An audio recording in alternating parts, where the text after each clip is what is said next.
A paz do Senhor. Seja bem-vindo a EBD em Foco, meu nome é Herberson e nesse vídeo eu quero fazer aqui uma pequena exposição da passagem de Efésios, capítulo 6, do versículo 10 até o versículo 20. Eu estou falando pequena exposição porque é uma passagem que tem muito assunto, muito conteúdo para explorar, dá para preparar muitos estudos, muitos sermões e se você é um crente frequente na igreja, você já deve ter observado vários sermões sobre essa passagem. Se você é uma pessoa que lê, que gosta de ler comentários, livros, você já deve ter lido também várias explicações, vários livros sobre essa passagem, que é a passagem que fala das armaduras de Deus. Então essa passagem é uma passagem muito profunda e por esse motivo eu fiz um texto onde eu explorei essa passagem de forma um pouco mais detalhada e deixei esse texto disponível para download na descrição do vídeo aqui no YouTube. Se você estiver assistindo no YouTube, é só clicar aí no link, vai na descrição, clica no link. Se você estiver assistindo em outro lugar, vá para o YouTube e assista o vídeo lá que você baixa esse material. Então, um material que eu preparei de forma mais profunda. Então, aqui nesse vídeo eu vou fazer uma exposição um pouco mais geral, indo direto a alguns pontos dessa passagem. A ideia aqui dessa exposição no vídeo, tanto no vídeo como no texto que eu escrevi, é detalhar algumas coisas e tirar ali algumas lições muito importantes e aplicações práticas. Então, assim, eu quero explicar a passagem, entender, interpretar e aplicar. Essa é a ideia desse estudo. Então vamos lá. Se você já leu essa passagem, eu recomendo você dar uma lida novamente para se familiarizar. Então aqui eu vou pegar aqui uma das Bíblias aqui só para a gente ir acompanhando aqui a passagem. Então a passagem de Efésios, ela está dentro do contexto de uma carta. Então quando a gente fala de carta, a primeira dica que eu dou é o seguinte: uma carta você não lê. Uma carta, um pedaço hoje, outro pedaço amanhã, outro pedaço depois da manhã. Se você recebe uma carta de alguém que está muito longe, você vai querer sentar e ler essa carta do começo ao fim, porque tem uma ideia ali fechada. Então, assim, ninguém lê carta pedaços. Então, se você for estudar Efésios 6, de 10 a 20, eu recomendo você ler do capítulo 1 até o capítulo 6, ou seja, leia toda a carta de Paulo à igreja de Éfeso, que segundo alguns estudiosos não foi para a igreja de Éfeso, mas era uma carta circular, que ela tinha esse caráter circular. Então, enfim, isso é um detalhe que não vai influenciar aqui na nossa interpretação. Mas uma coisa é certa, o apóstolo Paulo estava preso quando ele escreveu essa carta, escreveu juntamente com Colossenses também, tem outras cartas, que são as chamadas cartas da prisão. Então você consegue perceber, principalmente Efésios e Colossenses, um conteúdo parecido. Então, assim, a gente vai direto aqui para a nossa passagem. O porquê do 10 ao 20? Porque do 10 ao 20 é o que a gente chama de perícope, ou seja, uma passagem onde tem uma ideia fechada. Antes do versículo 10, Paulo está falando do lar cristão e dos servos e senhores. E depois do versículo 20, ele está falando já de se despedindo, falando de Tíquico, depois tem a bênção. Então, assim, a gente considera que essa passagem tem que ser estudada, pode ser estudada de forma separada, e é importante qualquer exposição entre o versículo 10 e o versículo 20, que você leia todo esse texto, porque tem uma ideia fechada. Então, Paulo ele começa aqui, primeira coisa que a gente faz no estudo, você vai baixar o PDF que eu deixei aí, você vai ver que lá eu coloco delimitação da perícope, ou seja, a primeira coisa é escolher a delimitação do texto. Então você vai ler o texto, estudar o texto, como eu dei a estudada, detalhei, tirei algumas palavras-chave. Então a gente vai observar aqui que o texto ele fala muito só para citar as palavras-chave, ficar firme. Ou seja, ficar firme é uma palavra que se repete do versículo 11 e no versículo 13 tem lá falando de ficar firme. Então, assim, a gente vai observar que é uma palavra-chave, apesar de que no grego esse ficar firme do 11 e do 13 tem uma pequena diferença. No versículo 11, o ficar firme é de permanecer em pé. Ou seja, você vai permanecer firme, em pé, diante das ciladas do diabo. No versículo 13, o ficar firme do versículo 13 no grego já tem a ver com ficar firme de resistir, ou seja, de resistir com força. Não é só você permanecer em pé, mas é de você estar agindo também. Então, Pode ser que o apóstolo Paulo só quis usar uma palavra diferente, né, para não repetir a mesma palavra várias vezes. Pode ser que ele queria dizer alguma coisa com isso. Eu entendo que ele queria dizer algo, que esse ficar firme diante, né, do dia mau também tem a ver com... Eu acho que uma coisa complementa a outra, né?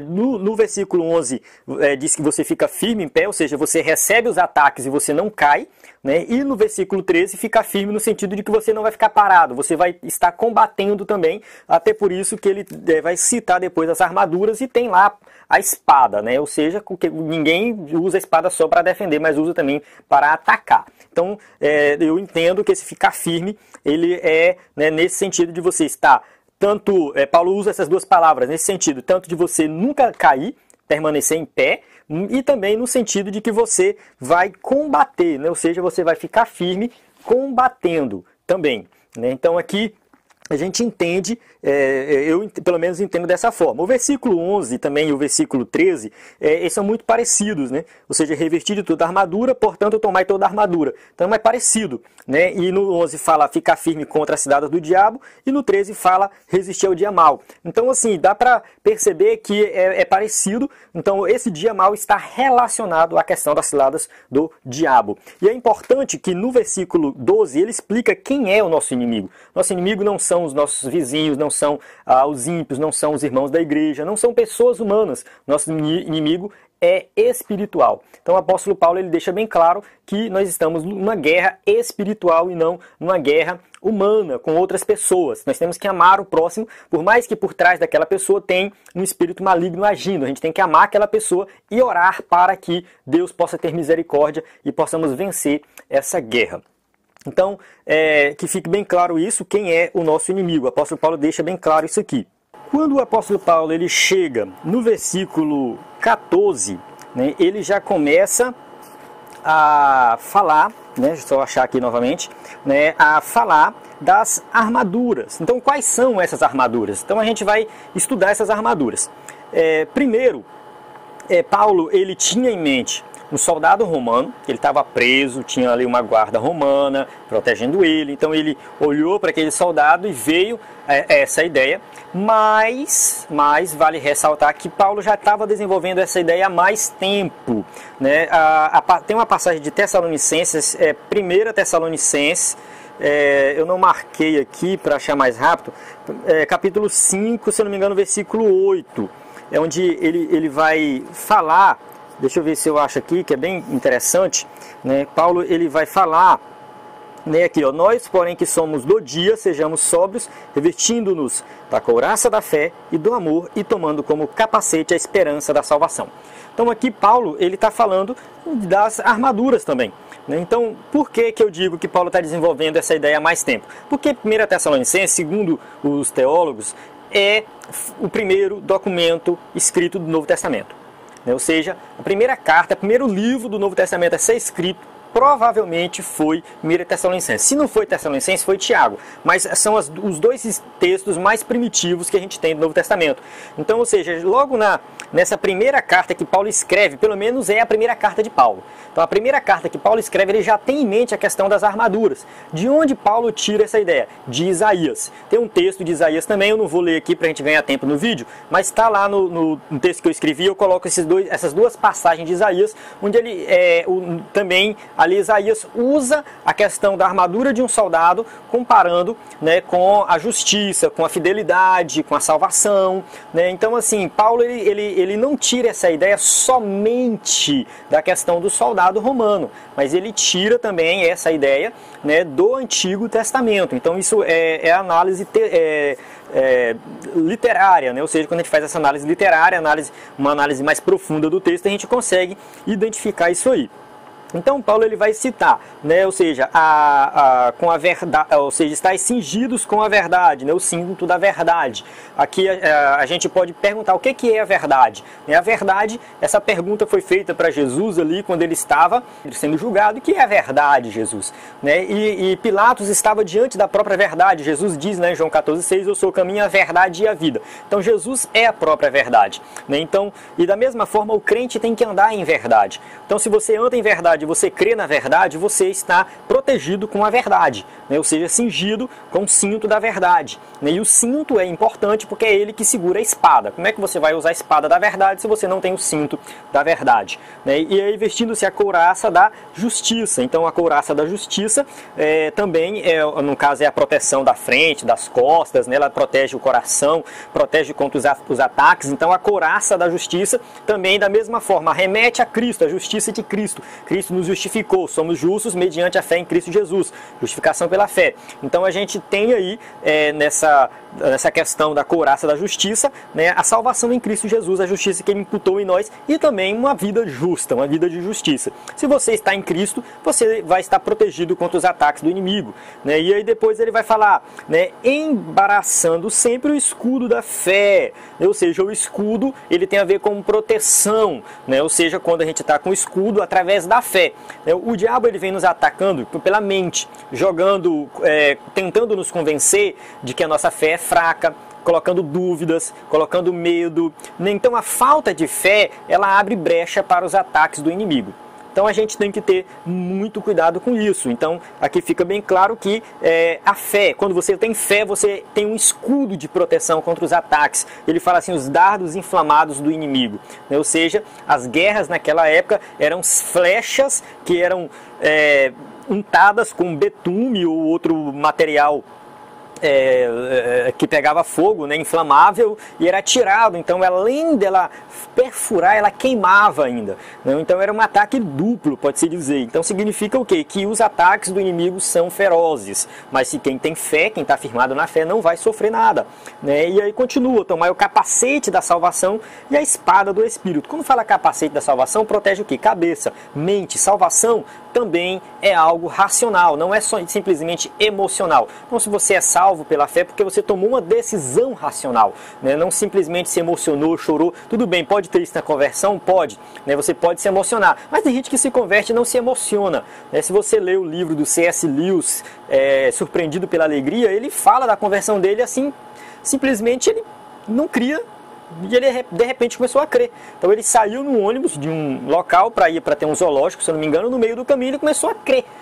Ele não sabe explicar o motivo, ele não chorou, ele não se emocionou, mas ele começou a acreditar em Deus. Depois que ele creu em Deus, ele começou a acreditar em Jesus como Salvador.